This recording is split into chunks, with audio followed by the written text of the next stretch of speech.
음악계가 술렁였다. 트로트계의 거장 윤명선, 그리고 대세 가수 이찬원. 이 두 이름이 한 문장 안에 등장했을 때 사람들은 박수와 존경을 떠올렸지만 이번에는 달랐다. 그 문장은 충격으로 시작되어 눈물로 끝났다.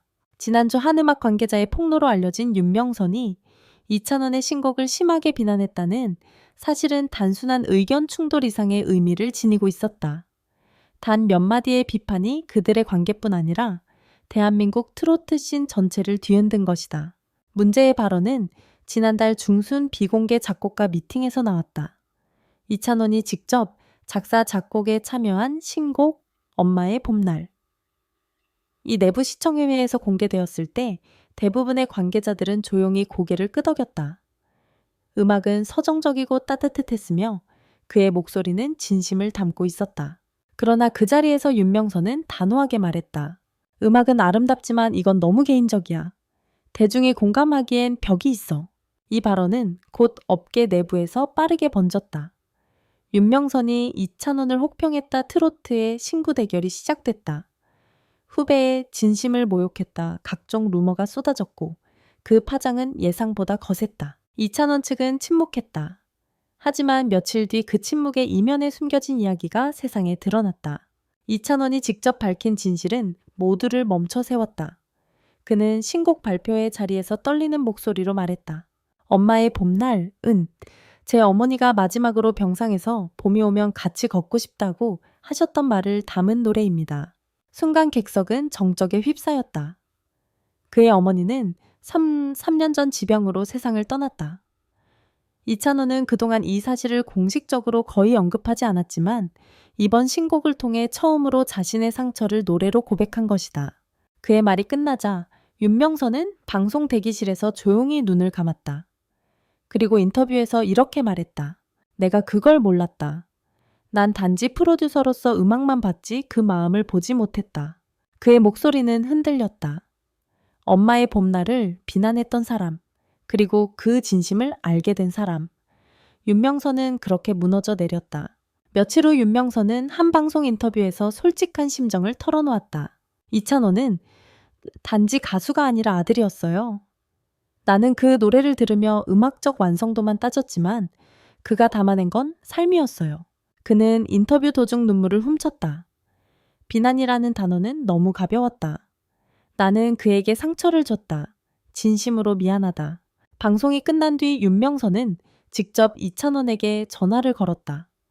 두 사람의 통화 내용은 공개되지 않았지만 관계자에 따르면 짧고 진심 어린 대화였다고 한다. 찬원아, 내 음악에는 내 어머니가 살아계셔. 그 한마디에 이찬원은 아무 말 없이 감사합니다 라고만 답했다고 한다. 이 사건은 단순히 한 곡의 평가 논란을 넘어 음악의 본질을 다시 묻게 만들었다.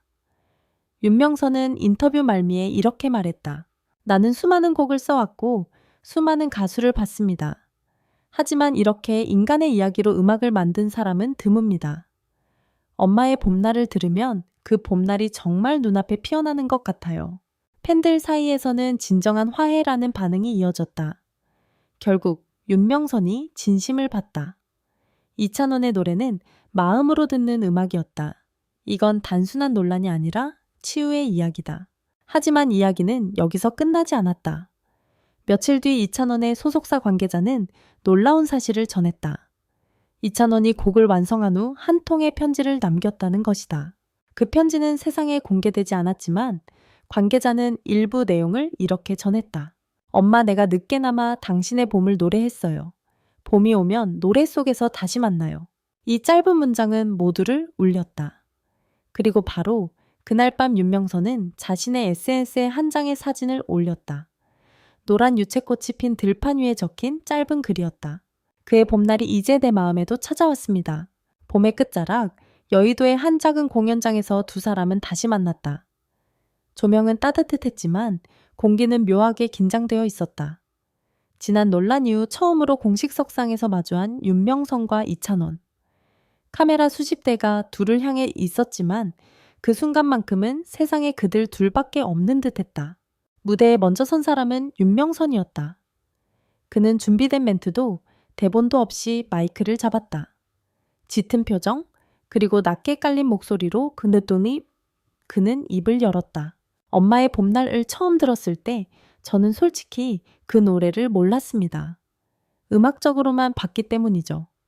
그런데 이제는 그 노래를 들으면 숨이 막혀요. 너무 따뜻해서요.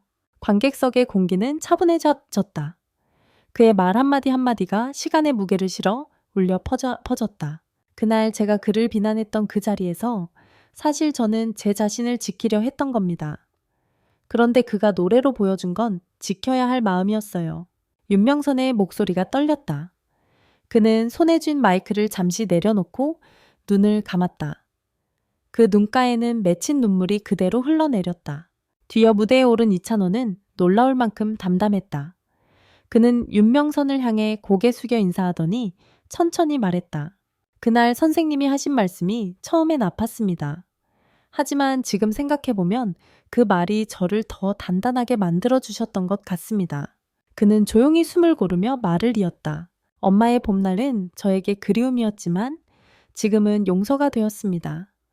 그 봄날을 선생님과 함께 다시 맞이하고 싶습니다. 그 순간 관객석 어딘가에서 한숨처럼 터져나온 울음소리가 들렸다. 그건 단지 감동의 눈물이 아니라 서로를 이해한 두 사람의 시간이 만들어낸 진심이었다. 윤명선은 무대 앞으로 걸어 나왔다. 그는 이찬원의 어깨를 가볍게 두드렸다. 두 사람은 아무 말 없이 서로를 바라봤다. 그리고 무대 위에 잔잔하게 피아노 전주가 흐르기 시작했다. 곡은 바로 엄마의 봄날이었다. 이찬원이 노래를 시작했다. 그의 목소리는 이전보다 한층 더 깊고 단단했다. 엄마의 봄날엔 그 길 위에 꽃이 피었죠. 내 마음에 아직도 그 향기가 남아있어요. 윤명선은 객석에서 조용히 눈을 감았다. 그의 입술이 미세하게 움직였다. 이제 알겠어. 이게 진짜 음악이야. 그날의 무대는 방송을 통해 전국으로 생중계되었다. 시청률은 폭발적으로 치솟았고 온라인에서는 수천 개의 댓글이 쏟아졌다. 이건 단순한 화해가 아니다.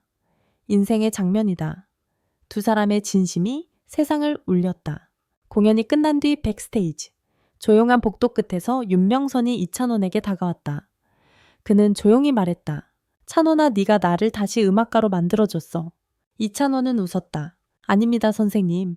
저야말로 선생님 덕분에 제 노래를 지킬 수 있었습니다. 둘은 짧게 포옹했다.